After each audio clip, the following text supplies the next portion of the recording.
Bom, boa tarde, gente. Hoje a gente vai ter uma aula sobre membranas, bem interessante esse assunto, tá? E eu vou começar compartilhando a minha tela aqui com vocês. Só um minutito.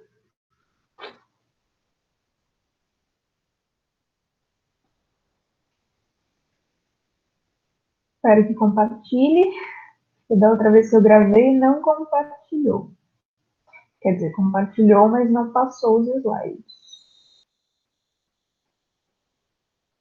Bom, vamos lá então. Então, a nossa aula hoje é sobre membrana plasmática, tá? E os transportes que ocorrem através dessa membrana. Acho que vocês já devem ter ouvido falar desse assunto, e para quem não ouviu, vai ouvir agora. É um assunto bem interessante, tá bom? Eu sou a Fabiana e vou estar com essa frente também da biologia. Bom, então hoje a gente vai falar o que é uma membrana plasmática, quais são as funções dessa membrana, qual que é a sua composição, o modelo do mosaico fluido. A gente vai falar sobre seletividade da membrana, a gente vai falar sobre os transportes que ocorrem através da membrana, e aí o transporte ativo e o passivo, e os processos que ocorrem através dessa membrana. Bom, então, a membrana plasmática, ela vai estar presente na superfície de todas as nossas células, tá? Então, sejam não só nossas, mas sejam células procariontes, que lá, lembra, células muito simples, né, com uma organização celular muito simples, que são lá as bactérias, e as células eucariontes, que já são células mais complexas, né, com uma organização celular muito mais complexa, tá? Cheio de estruturas internas com funções muito bem definidas. Então, quem não lembra do que é membrana, do que é uma célula procariótica e uma célula eucariótica, dá uma revisadinha na aula anterior. A membrana plasmática, ela também vai funcionar como uma barreira primária, tá? Como assim? Ela vai controlar o tráfego de substâncias e também vários estímulos que vão estar dentro da célula, ou seja, intracelular, e extracelulares, que vão estar fora da célula. Essa membrana plasmática também, ela tem uma tal de permeabilidade seletiva, que é um controle estrito do que vai entrar e do que vai sair dessa célula, ok? A gente vai falar um pouquinho mais para frente. A membrana também é responsável pela detecção de estímulos do meio externo, tá? E esses estímulos, vai desencadear respostas fisiológicas internas da célula, ok? Então, é muito importante essa membrana.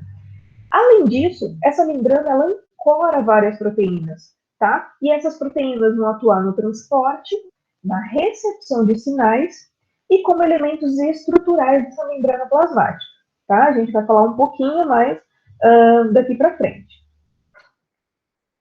E quais são, então, as funções dessa membrana? São muitas, tá? E essas funções são responsáveis pela dinâmica da célula, ok? Então, por exemplo, a membrana, ela delimita o conteúdo celular, tá? Então, ela delimita o meio intracelular para o meio extracelular. A membrana também, ela vai proteger a integridade da célula, tá? Além de proteger os seus componentes internos. A membrana também é responsável pelo reconhecimento celular, tá? Então, as células, elas estão lá, elas não estão sozinhas, solitárias, né, no mundo delas. Elas têm várias celulinhas que estão em volta também, interagindo, tá? E se reconhecendo, para elas também poderem realizar as suas funções, tá? Então, ela é responsável pelo reconhecimento celular, aí as proteínas, né, e os glicídios, eles vão agir como receptores celulares, tá? E a gente vai falar um pouquinho mais pra frente também, mas a membrana, ela também, ela funciona como um canal de entrada e de saída de substâncias da célula, tá? E essa entrada e essa saída ocorrem devido à permeabilidade seletiva que essa membrana tem. É uma característica muito importante dela, ok? E essa permeabilidade, ela vai controlar o que entra e o que sai da célula. Como que é gente que entra e sai da célula? Entendam? É seletivo. É muito, muito específico o que vai entrar e o que vai sair, tá? Então, do que é formada essa membrana, né? Já que ela é tão importante assim para a célula. Essa membrana, a gente tem um modelinho aqui, a gente já vai falar daqui a pouquinho desse modelo, mas ela é predominantemente constituída por lipídios e por proteínas, tá? Que são as lipoproteínas. E a gente vai falar também do modelo do mosaico fluido rapidinho, já já. Então, essa membrana ela é constituída por fosfolipídios, ela é constituída por colesterol, por proteínas e carboidratos, tá? Que num rearranjo muito louco, dinâmico, vai formar uma estrutura assim, tá? Então, a gente pode observar mais ou menos aqui um corte, né? A gente observa um corte dessa membrana e a gente consegue observar algumas estruturas que estão ali, ok? Por exemplo, a gente tem essas proteínas de canais, que a gente já vai falar delas, tem as proteínas periféricas, tá? Tem as glicoproteínas, proteínas globulares, colesterol, e aí forma a bicamada fosfolipídica também, ok? Bom, vamos falar então um pouquinho de cada componente dessa membrana. Os fosfolipídios, por exemplo, eles são encontrados em muita abundância na membrana. Tem muito fosfolipídio, muito, tá? E eles têm uma característica muito, muito, muito importante, tá?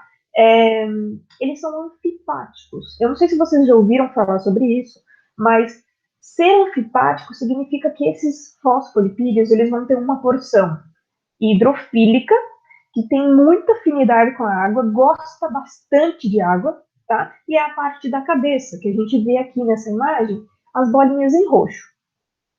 Essa porção hidrofílica, que adora água, está em contato com o meio intra e com o meio extracelular. Então, se a gente observar aqui um corte dessa membrana, nós vamos observar que a cabeça, que são essas bolinhas roxas, estão voltadas tanto para o meio extra quanto para o meio intracelular, ok? E tem também uma outra parte que é hidrofóbica. Fobia. Vocês já devem ter ouvido falar de fobia, né? Não gosta, ixi, Maria. Não quer ficar perto de jeito nenhum.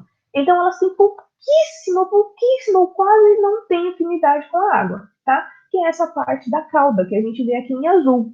Essa parte da cauda, a gente pode observar que ela está voltada para a porção interna da membrana, tá? No local que não tem contato com a água, tá? Escondidinho. E aí a gente vê um corte assim, eu não coloquei o desenho, mas se essa parte azul, né, hidrofóbica, não gosta de estar em contato com a água, ela não vai ficar assim reta, tá? Não vai ficar linear. Então ela vai formar umas bolinhas chamadas de micelas, ok? Pra, com a finalidade dessa parte hidrofílica, essa parte hidrofóbica não estar em contato com a água. E aí a gente tem a formação, então, dessa posição estrutural dos fosfolipídios, a gente tem uma bicamada lipídica. Então, aqui a gente pode observar embaixo, né, que vai formar, então, uma camada de cima e uma camada de baixo, tá? De fosfolipídios. Então, ao fato de tanto o citoplasma, né, da célula, quanto o meio extracelular possuírem, né, os fosfolipídios, a gente vê que eles estão voltados tanto para fora quanto para dentro da célula. Então, grande concentração de água, os fosfolipídios se organizam, então, formando uma camada dupla, tá? Então, eles vão se organizar dessa forma, e aí, se a gente corta, assim, eles vão formar umas bolinhas chamadas de micela, ok? Bom, a gente também tem nessa membrana plasmática o colesterol. Vocês já devem ter ouvido falar de colesterol, né? Esse colesterol, então, ele vai estar presente em células animais, tá? E ele vai fazer o que nessa membrana? Ele vai garantir mais flexibilidade e mais elasticidade para essa membrana, tá? Então, a membrana, ela não é uma coisa parada, não é uma película parada lá estática, ok? Então, ela tem toda uma dinâmica, toda uma fluidez, tá? E essa flexibilidade, né, graças ao colesterol também, isso vai facilitar o quê? A entrada e a saída de substâncias hidrofílicas pela bicamada lipídica, tá? Então, se a gente observar aqui do lado, a gente tem, então, né, uma parte, né, linear aqui, como se fosse um corte dessa membrana, tá? É tudo uma representação, tá, gente? Vocês têm que tentar imaginar como seria isso. Se ficar na dúvida, vai lá no YouTube, dá uma procuradinha que sempre tem, tá? Então tem os fosfolipídios lá bonitinhos, tanto em cima quanto embaixo, né? Formando essa bicamada lipídica, e a gente tem o colesterol ali, tá? No meio de alguns fosfolipídios. Tendo esse colesterol ali no meio desses fosfolipídios, vai dar todo um espaço aonde ele está. Então, um fosfolipídio que está aqui no lado esquerdo e outro fosfolipídio que está do lado direito, eles vão ter um colesterol entre eles, então vai ter um espaço ali entre eles. E isso vai permitir com que a membrana ela fique um pouco mais fluida, tá? Não fique rígida, beleza? A gente pode observar aqui os colesteróis em amarelinho. Já em outros organismos, a gente não vai entrar em detalhes, mas eles têm outros tipos de esteroides na membrana que vão ter esta mesma função do colesterol, tá? De dar flexibilidade e elasticidade. A gente não vai falar deles aqui. E as proteínas? Gente, as proteínas são muita proteína que tem aí nessa membrana também. E elas são muito, muito importantes também, tá? E, geralmente essas proteínas, elas estarão mergulhadas na camada, né, de fosfolipídios, na bicamada, e aí a gente vai ter alguns tipos de proteínas ali, que não é qualquer coisa também, né, que vai ter ali. São tipos específicos de proteína, como, por exemplo, as proteínas de membrana, tá? Essas proteínas de membrana, da membrana, né, que vão atuar no transporte de substâncias, elas podem ser proteínas transmembranas, que a gente está vendo aqui, que são essas proteínas que atravessam uma membrana de um lado ao outro, que atravessam a bicamada lipídica, né, da membrana de um lado ao outro, e aí elas também são chamadas de proteínas de canais ou proteínas integrais, ok? Então, se a gente observar aqui, né, nesse esqueminha do lado, a gente tem uma proteína atravessando a bicamada lipídica, tanto do meio extra para o meio intracelular. E a gente tem as proteínas periféricas também, que são outros tipos de proteínas que elas vão ficar ancoradas na porção interna ou na porção externa da membrana. Então, elas vão ficar mais ali em contato com a cabeça dos fosfolipídios, tá? Elas também podem atravessar, né, na parte da cauda, mas elas vão estar mais ali para a porção periférica, tá? Elas não vão estar dentro da membrana, ok? E tá, mas beleza, tem um monte de proteína e tal, mas o que faz essas proteínas, né? Para que tá lá? Para enfeitar? Não, certo? Essas proteínas, por exemplo, de canais que atravessam a membrana, o próprio nome já diz, é um canal. É por ali que vai ocorrer o transporte de substâncias tanto para dentro quanto para fora da célula. Se a gente vê aqui nesse esquema, a gente tem até um canalzinho aberto ali, tá? E essas proteínas também, elas vão atuar no reconhecimento celular, tá? Quando tiver lá, a gente já vai falar do glicocálise, mas quando a gente tem estruturas na membrana, né, dessa célula, essas estruturas, elas também vão atuar no reconhecimento celular. Lembra que eu falei que as células, elas estão lá juntinhas, né? Elas precisam se comunicar umas com as outras, tá? Quando tem, por exemplo, uma célula cancerígena que está lá sofrendo inúmeras mutações, tá? Esse reconhecimento celular é muito importante para que elas detectem, né, que está ocorrendo alguma coisa fora do comum com aquela outra célula, tá? Não só para isso, mas é um exemplo. Um outro exemplo também bem legal, que a gente está tendo agora, infelizmente, nesse momento tão difícil de pandemia, é o reconhecimento celular, por exemplo, das nossas células com o vírus, né? O causador da Covid-19, o coronavírus, certo? Esse coronavírus, ele é da classe dos coronas. Ele tem uma coroa em volta dele que é formada, né, por estruturas, por proteínas chamadas proteínas S. São proteínas spike. Essas proteínas que estão presentes lá no vírus, elas vão ser reconhecidas pelos receptores celulares que estão lá na membrana das nossas celulinhas. Então, assim, esses receptores, né, vai ter toda uma interação lá com o sítio ativo dos receptores, blá, blá, blá, que é uma questão mais bioquímica, que eu não vou entrar em detalhes, mas quando o vírus ele chega perto das nossas células e ele tem como se fosse uma chavinha para esses receptores abrirem uma portinha para ele passar pela membrana, ele vai conseguir infectar, entrar na nossa célula, tá? Então é só um exemplo de reconhecimento celular. Então essas proteínas elas são de extrema importância para as nossas células, ok? Então assim como vai, né, permitir com que vírus, por exemplo, entrem, né, também vai permitir com que não entrem, tá? Dependendo do caso. É só um exemplo. Os carboidratos, eles constituem as glicoproteínas, tá? Então, quando esses carboidratos, eles se ligam às proteínas que estão lá ancoradas na membrana plasmática, são chamados de glicoproteínas. Quando esses carboidratos, eles estão ancorados nos lipídios que estão na membrana, eles são chamados de glicolipídios, tá? Esses glicolipídios e essas glicoproteínas, juntas, vão formar uma estrutura chamada de glicocálice, tá? Ou glicocálix. Não sei se vocês já ouviram falar.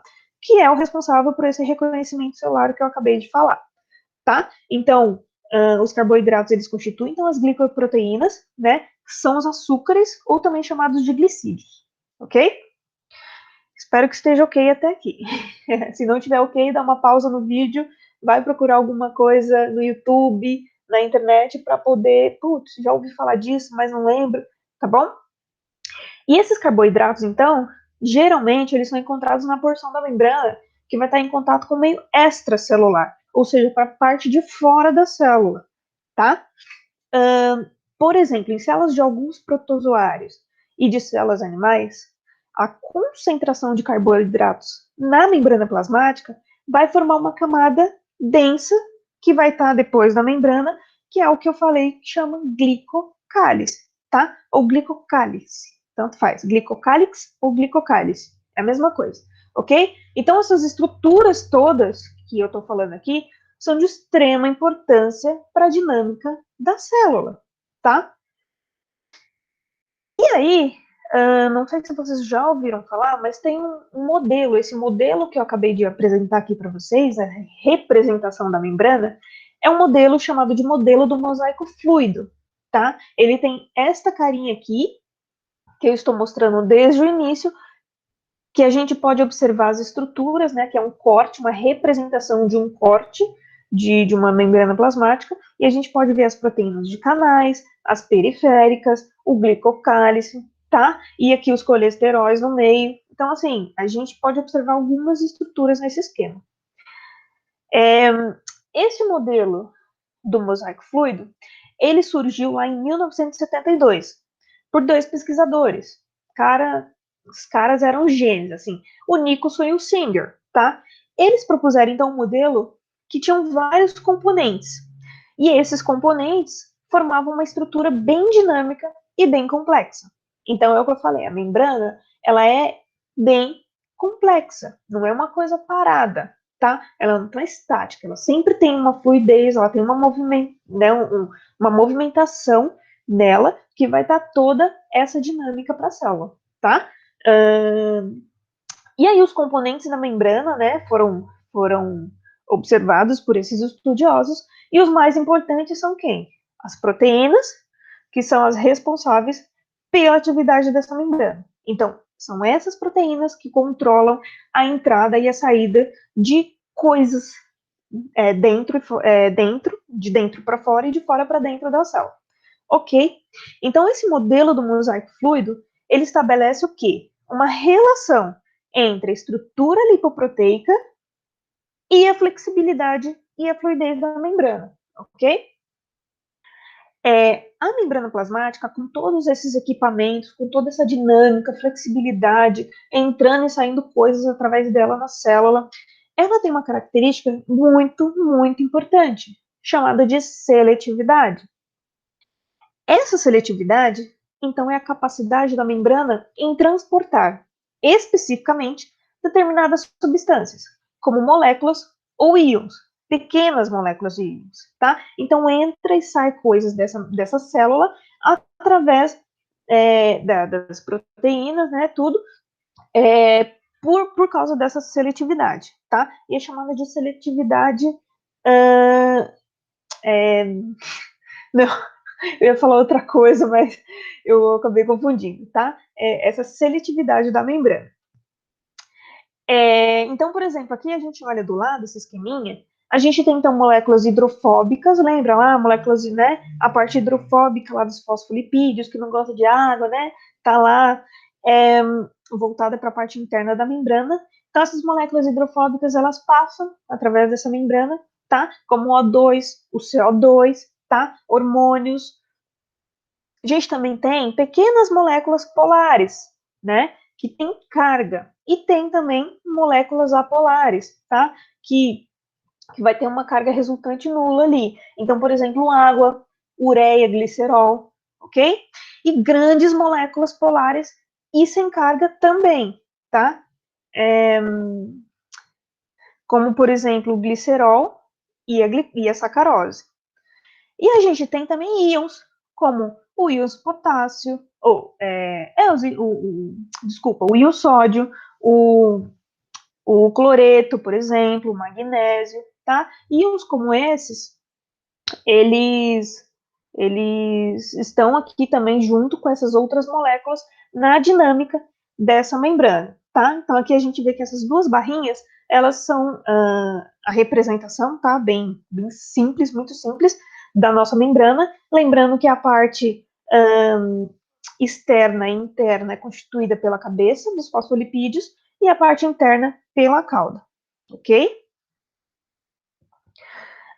Aqui, gente, na parte que eu falei, pequenas moléculas polares, né? Pequenas moléculas polares sem carga, tá? É que esse desenho ele ficou um pouquinho confuso, mas é só para vocês conseguirem entender que tem moléculas que entram muito de boa, fácil, e tem moléculas que para entrar ou sair, né, no caso para entrar, elas vão precisar de uma ajudinha, tá? E a gente vai falar dessa ajudinha daqui a pouco, ok? É só vocês entenderem que tem uma seletividade, não é qualquer coisa que entra, tá? Não é qualquer coisa que sai, não é bagunçado assim não, ok? Então esse transporte através da membrana, ele ocorre de duas formas. Ele vai ocorrer com gasto de energia, e aí vai ser chamado de transporte ativo.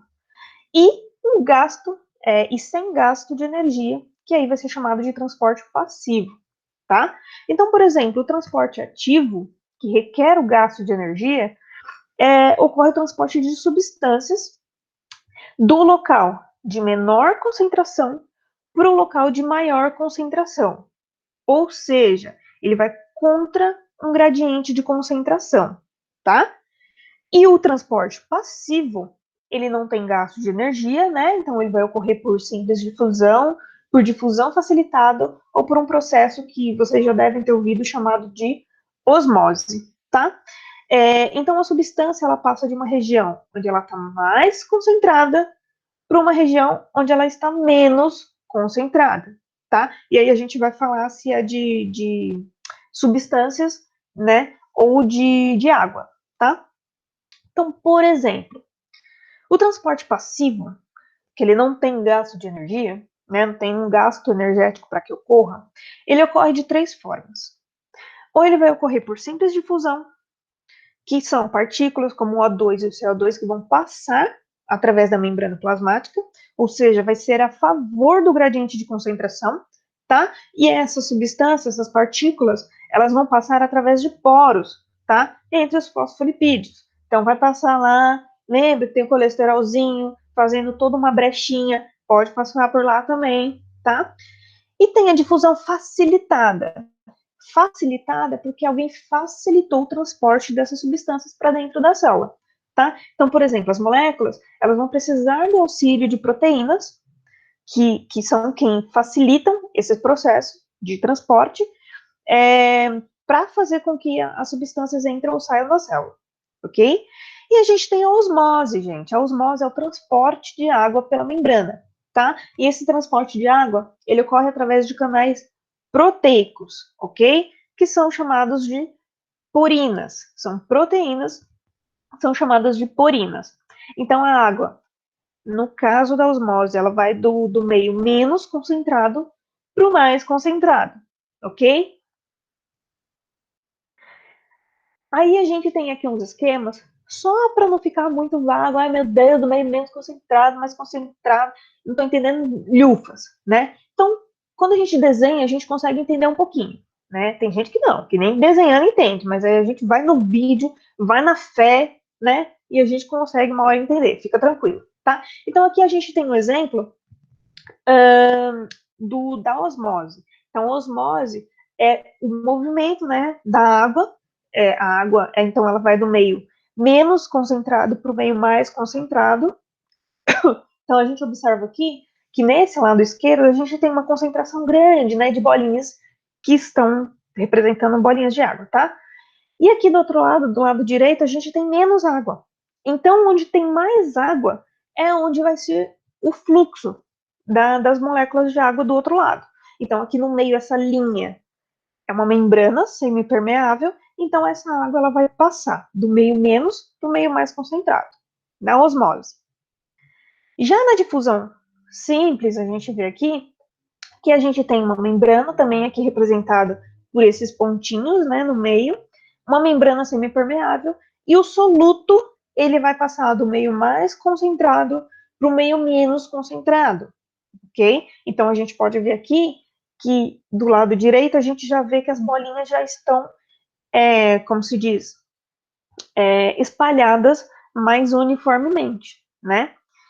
E do lado direito a gente tem um exemplo de difusão facilitada, ou seja, proteínas que estão ali presentes na membrana, aquelas proteínas de canais, elas vão facilitar a entrada de substâncias do meio de fora da célula para dentro e de dentro para fora, ok? Então, vocês podem já ter ouvido falar, né, desses termos, não sei, mas também a gente pode lembrar dos meios hipertônico, hipotônico e isotônico. Lembra? Então, aqui no primeiro esquema da osmose, no lado esquerdo, a gente tem um meio hipertônico, certo? Ele tem muitas moléculas aqui concentradas de um lado. E do outro lado, a gente tem poucas moléculas, então é um meio hipotônico. No esquema aqui de baixo da difusão simples, do lado direito, quando as moléculas, né, os solutos, eles já estão igualmente distribuídos, né, nas duas porções da membrana, né, do meio em que essa membrana está encontrada, se encontra, está encontrada é boa, no meio que essa membrana se encontra, a gente pode ver que já tem uma uniformidade na distribuição desses solutos, tá? E a gente chama isso de um meio isotônico. A concentração desses solutos já está igualmente distribuídas, ok? Bom, e falando agora um pouquinho só do transporte ativo, é aquele que tem gasto de energia, tá? Então ele vai ocorrer contra um gradiente de concentração. Então o soluto, ele se move do meio que tem menos concentração para o meio que tem mais concentração, ok? Ele vai precisar de energia para que ocorra, né? Não é por simples difusão lá, as moléculas estão passando lá, que boa, está passando aqui, ó, por uns espaçozinhos que tem, tá suave. Só que aqui não. Aqui vai precisar de uma energia extra para poder empurrar essas moléculas, tá? Contra o gradiente de concentração. E como, né, ocorre contra o gradiente de concentração, essa energia ela tem que ocorrer, né? Tem que ter esse gasto de energia, e esse gasto de energia é na forma de ATP, tá? Que é a adenosina trifosfato. É a moeda energética da célula, ok? A gente tem três tipos aqui que eu coloquei, que são muito, muito importantes, que pode ser que caia nas provas, tá? Geralmente são esses que caem, mas a gente pode falar então um pouco da bomba de sódio e potássio. Não sei se vocês já ouviram falar. É um esquema muito louco, muito dinâmico, muito importante para a célula, tá? No qual enzimas são proteínas, né? Elas vão quebrar este ATP, esta molécula energética vai quebrar esse ATP em moléculas menores, ok? E aí, para liberar essa energia para a célula. Essas enzimas que quebram o ATP são chamadas de ATPases, tá?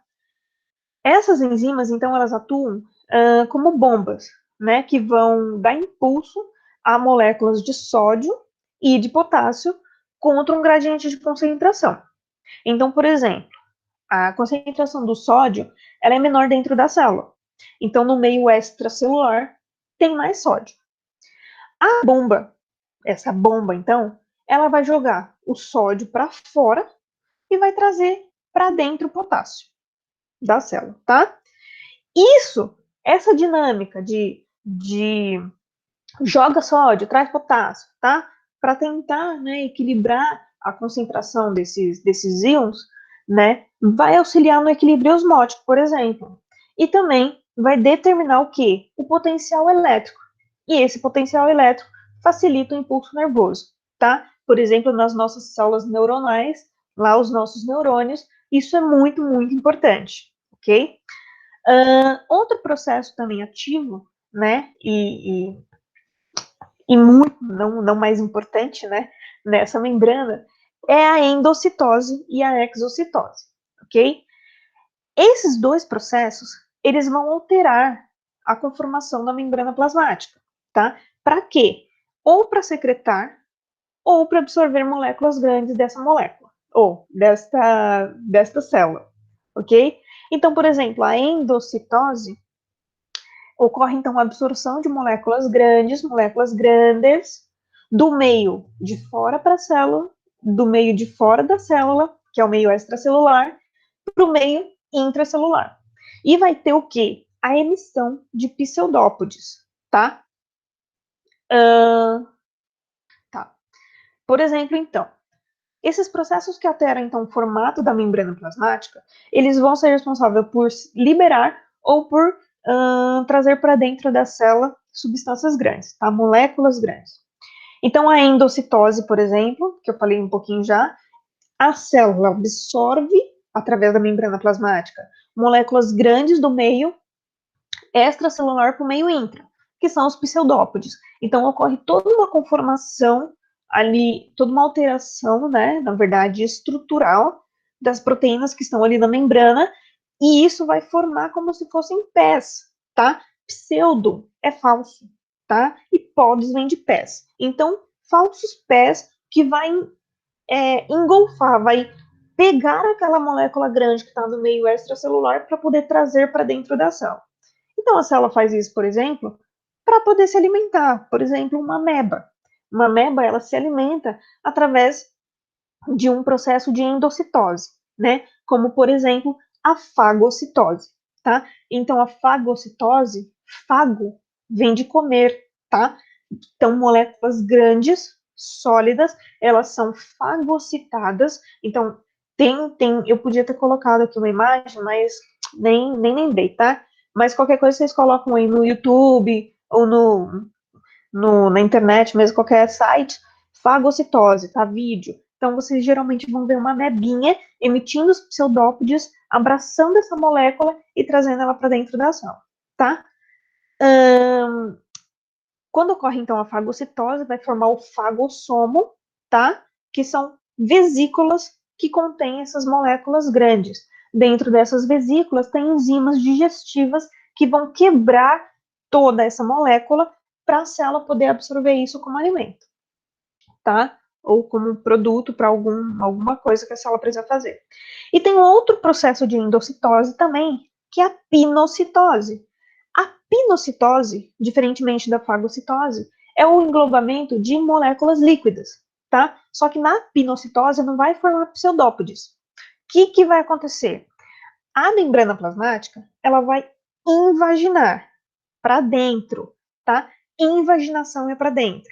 A fagocitose é evaginação, é para fora. Então, a pinocitose, ela engloba essas partículas de água, tá? Através da invaginação da membrana e vai formar a vesícula pinocítica, tá?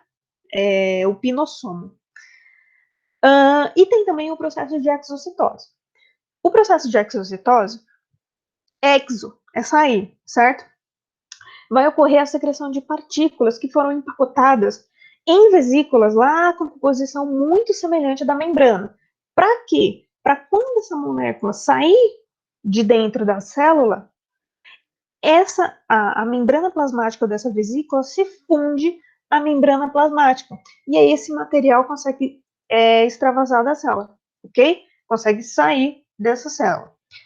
A gente pode falar aqui, uma organela muito, muito importante, tá? Que participa desse processo, que é o complexo de Golgi, tá? O complexo golgiense. Esse complexo, ele vai armazenar, então, as vesículas que precisam sair da célula e transporta essas vesículas que precisam ir para a membrana, ok? Então, como eu falei, né? A membrana dessa vesícula que o Golgi está ali empacotando, que está armazenando, ela tem uma composição muito semelhante à da membrana plasmática. Então, quando o Golgi ele manda essa vesícula em direção à membrana da célula, ela se funde, ela se une à membrana e aí consegue liberar o conteúdo interno que está lá na célula, que é o que precisa ser liberado para fora, tá? É toda uma dinâmica, é tudo muito inteligente que acontece, tá, gente? Aqui a gente tem um exemplinho, só para a gente ter uma noção mais ou menos, né? Porque a gente fala assim, é tudo muito abstrato, né? Então, só para a gente ter mais ou menos uma ideia de como funciona. O primeiro esquema aqui, então, é um exemplo de fagocitose. Pensem numa ameba, por exemplo. Então, tem lá uma molécula bem grande, né, que é representada em verde aqui, essa bolinha verde, e a célula, através da membrana, ela vai emitir os pseudópodes, vai abraçar, então, essa substância, e vocês estão vendo que essas bolinhas vermelhas aqui já ficaram tudo ao redor dessa substância, né? Então, provavelmente isso daqui são enzimas digestivas, e aí vai formar o fagossomo, tá? Ali dentro, então, vai ter todo um processo de digestão celular, e depois vai ter que ser eliminados esses resíduos para fora da célula, ok? O segundo exemplo é o exemplo da pinocitose, né? Que é o englobamento de partículas líquidas. Então, a gente vê aqui as bolinhas vermelhas, tem um invaginamento, uma invaginação da membrana plasmática, forma, então, o pinossomo, né? Aqui, que a gente pode observar direitinho, e aí depois vai ficar ali dentro da célula essa vesícula, tá? E a gente tem a exocitose, que é um processo oposto, é de liberação, tá? Então, por exemplo, a célula comeu, né, fagocitou uma amebinha, ela fagocitou uma partícula sólida lá, que era um alimento dela, o que aconteceu? Ela precisa, né, digeriu aquilo, e o que não presta, o que não serve para ela tem que liberar isso, né? Então, ela vai secretar esse material através dessas vesículas aqui secretoras, ok? Que tem o quê? Uma membrana muito semelhante, de componente, né? Muito semelhante à membrana plasmática da célula, e aí funde aqui, e esse material vai ser extravasado, ok? Vai ser liberado para fora da célula. Bom, gente, aqui são as minhas referências, tá? Quem quiser dar mais uma olhada e ler mais alguma coisa, vocês podem ir nesses sites, que foi as fontes que eu tirei para poder fazer a aula. Ficou com dúvida? Bora para a aula de dúvidas, então. Não deixa a dúvida acumular, porque a gente sabe que depois que acumula, vai acumulando, acumulando, acumulando, depois não dá tempo de tirar, tá? Então, quando tiver aula de dúvida, anota as dúvidas lá da aula. Putz, não entendi esse termo, não entendi como funciona a fagocitose, gente, ficou muito confuso, processo passivo, ativo, me ajuda, help. Bora para a aula de dúvidas, tá? Só não pode ficar com dúvidas, ok? Então, tem as redes sociais do cursinho, para vocês acompanharem, e eu espero que vocês tenham gostado. Eu sei que é uma aula um pouco abstrata, né? A gente fala muito de coisas que a gente nunca ouviu na vida, ou que se a gente ouviu, a gente não imagina como seja, porque é tudo muito microscópico, tá, gente? Quando a gente fala de célula, a gente está falando muito microscópico. Então, se ficar com dúvida, vai lá no YouTube, tem um monte de vídeo legal no YouTube explicando esses processos, só não fica com dúvidas, tá bom? É isso. Então, muito obrigado e até a próxima aula. Beijão.